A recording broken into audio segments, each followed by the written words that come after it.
Tá de noite, cara. Choveu pra caramba. Parada pra Você gostava, Léo, dessa parada técnica?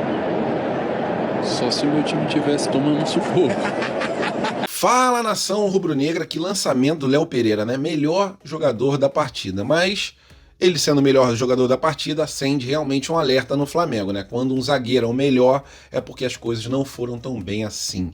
Em relação a uma situação que eu queria muito que a imprensa mostrasse e enfatizasse isso, a torcida mista no Maracanã, torcedores misturados de Vasco e Flamengo, numa cidade tão violenta quanto o Rio de Janeiro, a gente dá o exemplo dentro dos estádios. Em relação a o Mateuzinho, excelentes valores que o Flamengo conseguiu negociar com o Corinthians, vou passar ele para os senhores, e tem uma cláusula ali se o Corinthians atrasar algum pagamento para o Flamengo. Sobre o Ortiz, empresário está no Brasil para dar o checkmate no Bragantino, para que o Flamengo consiga anunciar o Ortiz ainda essa semana. E sobre o Vinha, tem data já marcada para estrear. Em relação a Ayrton Lucas, a gente atualiza a situação do jogador, e esse gramado do Maracanã é inacreditável, né?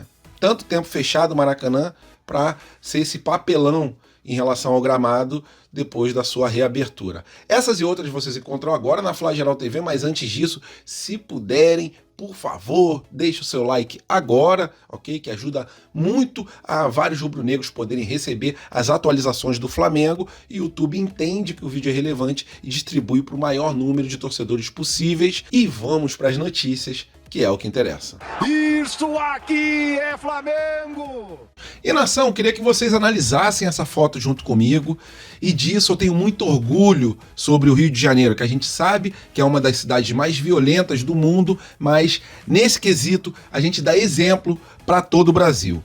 Vocês podem ver por essa foto que tem torcedor do Flamengo misturado com torcedor do Vasco. E isso eu não vejo ser exaltado pela imprensa. E é uma situação fundamental para o bem do futebol.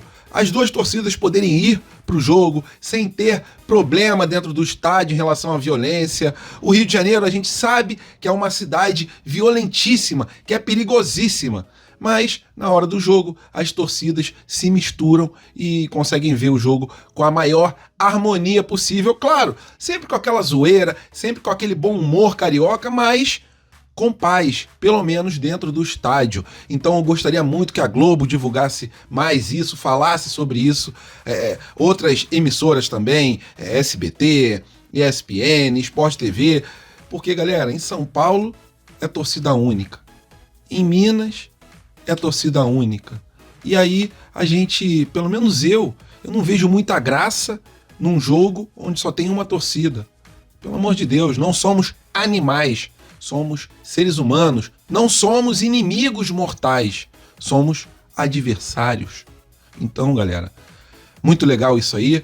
É apenas uma curtinha para parabenizar, né, as duas torcidas pela paz dentro do estádio e pelo exemplo para todo o Brasil.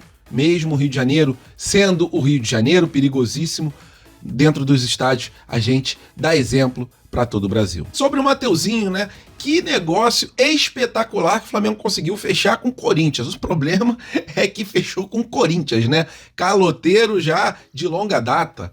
E, segundo o Vene Casagrande, existe uma cláusula nesse contrato que o Mateuzinho está assinando com o Corinthians, que o Flamengo está fazendo esse acordo com o Corinthians, que é a seguinte: em caso de atraso do pagamento das parcelas, multa, para o Flamengo poder se proteger. Só que, para mim, qualquer contrato existia essa cláusula, né? Multa em caso de atraso. Para mim, isso não é novidade. Mas a gente sabe o quanto que é complicado o Corinthians pagar. Mas pelos valores que o Flamengo conseguiu negociar, para mim, foi um excelente negócio. Um negócio assim, de outro patamar. Até porque o Flamengo vai conseguir 4 milhões de euros por 60% do passe do atleta. E ainda com algumas metas, podendo chegar a 5 milhões de euros, mais de 26 milhões de reais. É um valor, para mim, bem alto pelo Mateuzinho, jogador que não seria aproveitado pelo Tite, já tinha dado a palavra para o Corinthians. Seja feliz no Corinthians e que o Corinthians, por favor, não atrase o pagamento para o Flamengo, até porque o Corinthians está afundado em dívida. Mas também não adiantava a gente ter um atleta aqui com a cabeça lá no Corinthians. Então, para mim, ótimo negócio feito pelos valores divulgados. Galera, algumas observações sobre a última partida, né? Gramado, péssimas condições. É inacreditável como um estádio fica fechado por muito tempo e quando reabre para uma partida parecendo que a gente estava jogando no charco. Ridículo esse gramado e prejudica muito o time do Flamengo, que é o time de toque de bola. Léo Pereira, melhor jogador em campo, é um alerta que a gente tem que ligar. Porque um zagueiro, quando é o melhor jogador em campo, tirando 2 bolas em cima da linha, né? Mostrei até aquele lançamento espetacular do Léo Pereira. Imagina ele junto com o Léo Ortiz. Vai ter uma criação fantástica o Flamengo desde a sua defesa. Mas o que eu queria falar era o seguinte: o Flamengo sofreu muito contra o Vasco, desnecessariamente, né? Nossa zaga dando mole, o goleiro Rossi fazendo algumas defesas. Mas a verdade é a seguinte: quando um zagueiro é o melhor em campo, é porque algo de errado tem nesse time. E sobre o Gabigol, a situação da renovação dele após esse pênalti perdido aumentou ainda mais a pressão em cima do Landim nos bastidores, né? Conselheiros, pessoas da diretoria insistindo para o Landim não renovar o contrato com ele agora, e o Landim botou na gaveta o contrato. Já não é novidade, o Landim mesmo falou sobre isso, só que aquilo, estamos chegando no meio do ano, Gabigol sim é um ídolo da torcida, tá numa má fase, mas a gente sabe que ele tem capacidade para poder dar a volta por cima. Em relação ao PVC, ele já enxergou um outro ponto de vista sobre o Gabigol. Falou que o Gabigol é ídolo, que o Flamengo não pode dar mole, porque cada vez que chega mais perto dele poder assinar um pré-contrato com outro clube, o valor dele em relação à renovação vai aumentar. E que o Flamengo perderia muito caso o Gabigol saísse para algum outro time. Ele citou o Al Hilal, citou também o Corinthians, né? Porque a partir do meio do ano ele já pode assinar um pré-contrato. Renovariam com o jogador, pagando 2 milhões por mês em 5 anos, mesmo ele nessa má fase. Coloca ela aqui embaixo do vídeo, porque a sua opinião é sempre muito importante pra gente da Flageral. Em relação ao Léo Ortiz, o Globo atualizou a situação, né? O Globo revelou que o Pitombeira, que é agente do atleta, ele já retornou ao Brasil para dar aquele checkmate no Bragantino. Existe ali, segundo o Globo, uma data de reunião que acontecerá hoje ou pode ter acontecido nessa madrugada. Até o fechamento dessa edição, a reunião ainda não tinha acontecido, né? Esse vídeo foi gravado na noite de ontem. E em relação à vontade do atleta, já está bem claro, até porque ele abriu mão dos 25%. Os valores já estão praticamente acertados entre Flamengo e Bragantino. Agora basta a forma de pagamento. Essa forma de pagamento que o Bragantino está tentando ali conseguir o maior volume de dinheiro possível.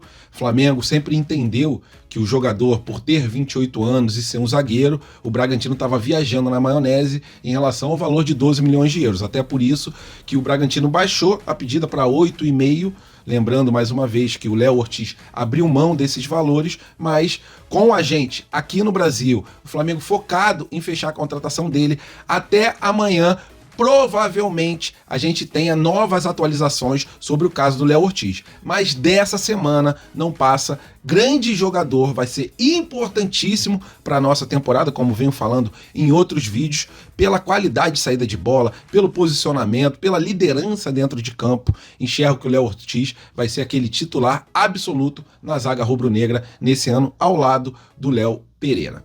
É isso, galera. Em relação ao Léo Ortiz, a situação tá chata, a gente quer que se resolva o mais rápido possível, mas é uma negociação realmente complicada, principalmente pela atitude que toma o Bragantino.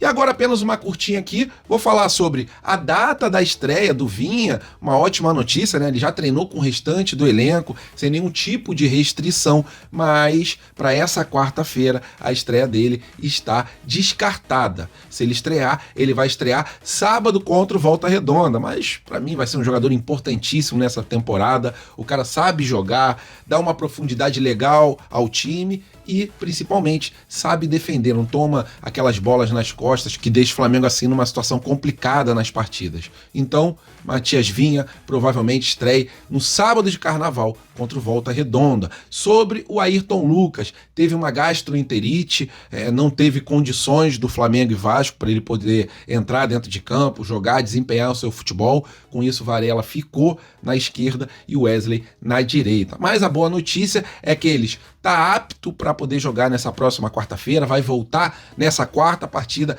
importantíssima contra o Botafogo. É isso, galera, apenas essa curtinha. O Vinha estreia no sábado, se tudo correr bem. E em relação ao Ayrton Lucas, está recuperado da gastroenterite. A gente sabe que às vezes dá problema mesmo, né? Algo que a gente come, dá às vezes uma noite de rei pra gente, uma noite de rei que ninguém gosta, né? Se é que vocês me entendem, mas é isso, né? O ser humano está ali propício a ter algum tipo de problema, e foi isso que aconteceu com o Ayrton Lucas, que vai voltar nessa quarta. E é isso, galera, em relação a esses dois jogadores, as situações são essas. Valeu, nação rubro-negra, tamo juntos, fiquem com Deus, até a próxima e fui!